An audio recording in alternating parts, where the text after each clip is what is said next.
बात संभल हिंसा की। संभल में जामा मस्जिद के सर्वे को लेकर बीते दिन हिंसा हुई। हिंसा में कई पुलिस वाले जख्मी हुए तो 4 लोगों की मौत हो गई। पुलिस का दावा है कि हिंसा सुनियोजित साजिश का हिस्सा थी।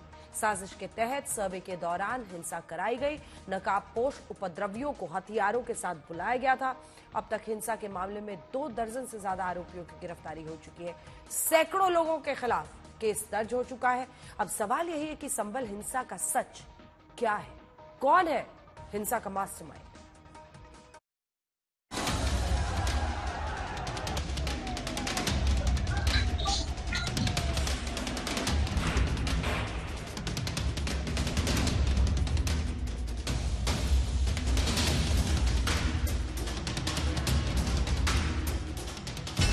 क्या संभल हिंसा के पीछे बड़ी साजिश है? मस्जिद के सर्वे पर उपद्रव का पूरा सच। किसने भड़काया? कौन है मास्टरमाइंड?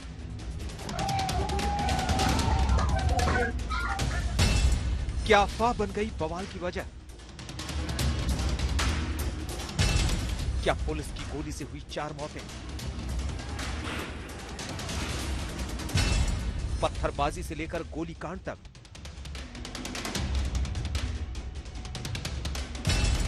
संभल में हुई हिंसा की इनसाइड स्टोरी। 19 नवंबर को संभल की जामा मस्जिद का सर्वे हुआ। सब कुछ सामान्य था, लेकिन 24 नवंबर को दोबारा सर्वे हुआ तो उपद्रव क्यों मच गया? क्या सर्वे को लेकर स्थानीय लोगों में नाराजगी या फिर सर्वे की आड़ में लोगों को उकसाया गया, भड़काया गया, पत्थरबाजी करवाई गई?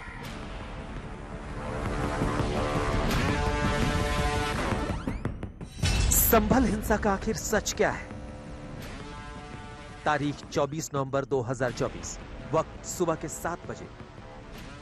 तय वक्त पर सर्वे की टीम संभल की इसी जामा मस्जिद पर पहुंचती है। पुलिस की माने तो सुबह सब कुछ ठीक था, लेकिन सर्वे शुरू होने के करीब 1.5 घंटे के बाद मस्जिद के बाहर अचानक लोगों की भीड़ जमा होने लगी।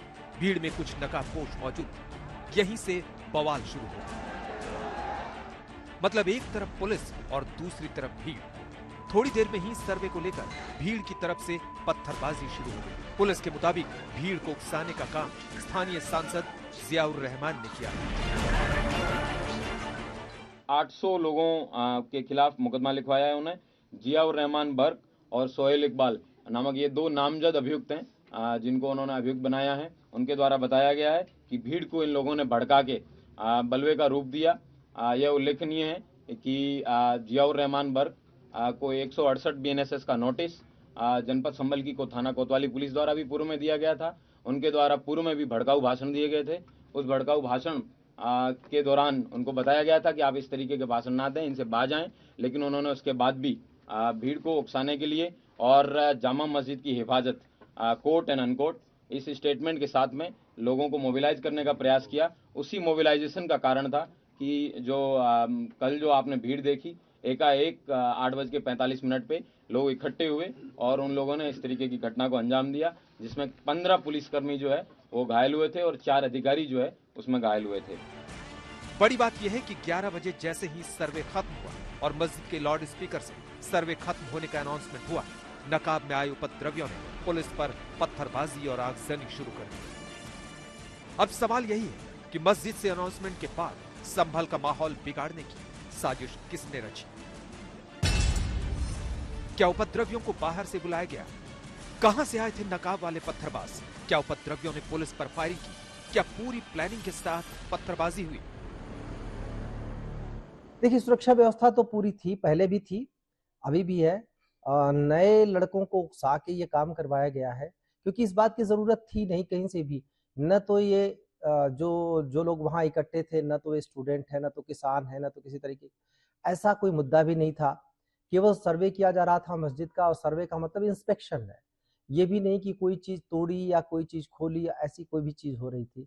इसमें सबसे बड़ी बात है कि अदालत का आदेश था। हमारा काम केवल सुरक्षा मुहैया कराना था, वो काम हम कर रहे थे। पुलिस से भिड़ने का कोई प्रश्न ही नहीं था। नई उम्र के लड़के किस लिए इकट्ठे हुए? कोई बुजुर्ग वहां क्यों नहीं था उनको कंट्रोल का? अगर आना भी था तो बुजुर्गवार जो हर बार वहां नमाज पढ़ने आते, वो क्यों नहीं आए? ऐसा कुछ भी नहीं हुआ। वहां पे लोग इकट्ठे हुए मुंह बांध के आए थे, तो क्या करने आए थे मुंह बांध के? सर्वे के नाम पर संभल का माहौल बिगाड़ने की कोशिश की गई। अब देखिए, सवाल यही उठ रहा है कि 19 नवंबर को सर्वे हुआ तो हिंसा नहीं हुई, 24 नवंबर को सर्वे के दौरान हिंसा क्यों हुई? पुलिस की माने तो स्थानीय नेताओं ने आम लोगों को सर्वे के नाम पर उकसाया, लोगों को गुमराह किया।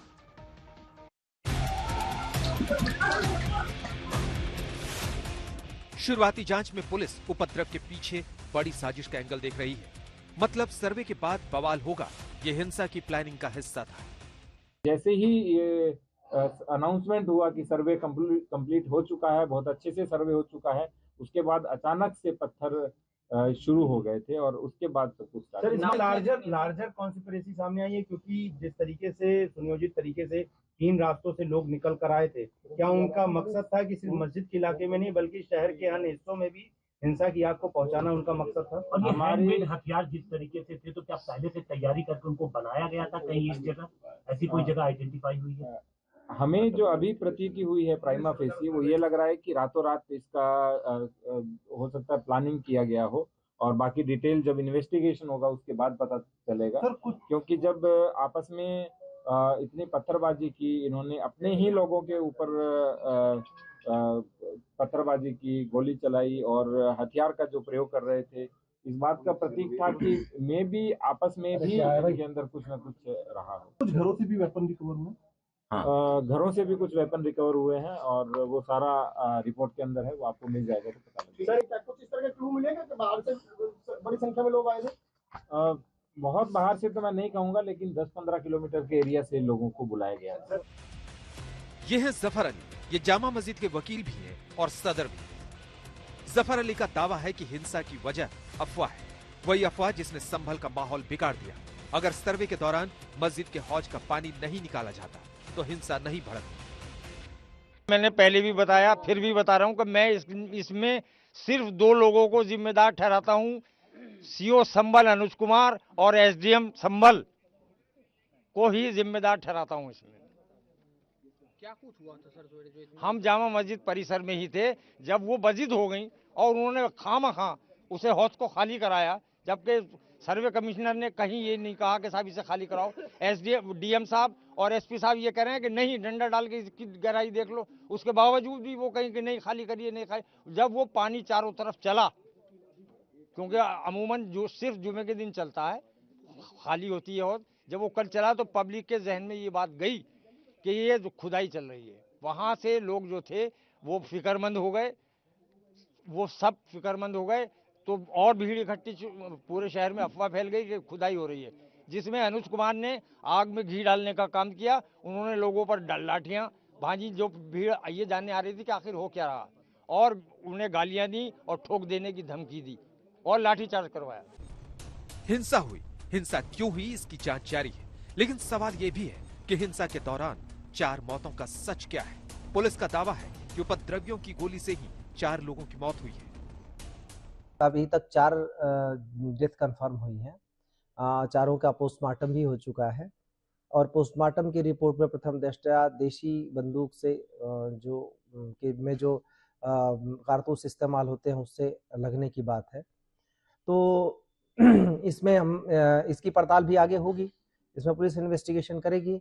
मैजिस्ट्रियल जांच के भी आदेश दिए जा चुके हैं, तो मैजिस्ट्रियल जांच भी इसमें होगी और उसमें हर एक की भूमिका उसमें आएगी।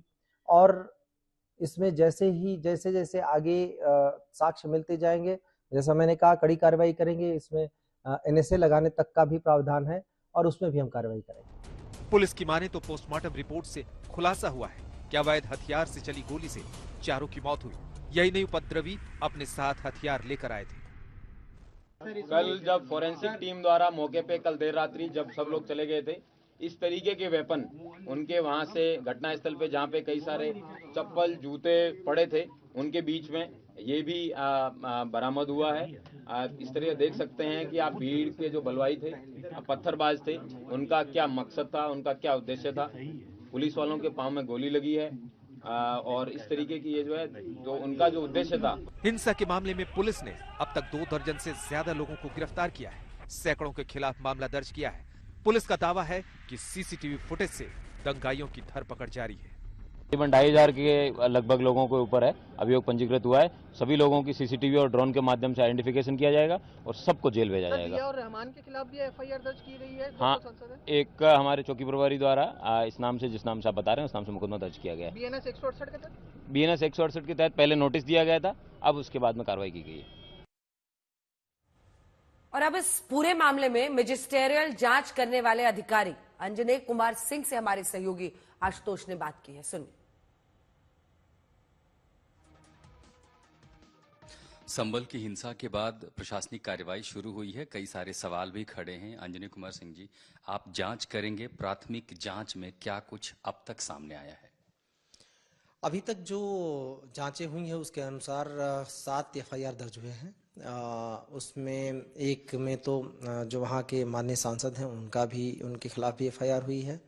जो वहाँ के माननीय विधायक हैं उनके पुत्र के खिलाफ एफआईआर हुई है और बाकी अभी पड़ताल चल रही है। ये जो प्रथम दृष्टया ये लग रहा है जो सारे घटनाक्रम से कि इसको एक प्लान्ड वे में एग्जीक्यूट किया गया। कॉन्स्पिरेसी थी। ऑब्वियसली आप पूरे घटनाक्रम को देखें कि 7 बजे से 11 बजे के बीच में सर्वे होना था। सारे पक्षों को सूचित किया गया था और 9 बजे तक, पौने 9 बजे तक बहुत आराम से सर्वे चला भी। पौने 9 बजे के बीच के करीब लोगों ने नारेबाजी की, उनको समझा बुझा के वापस किया गया।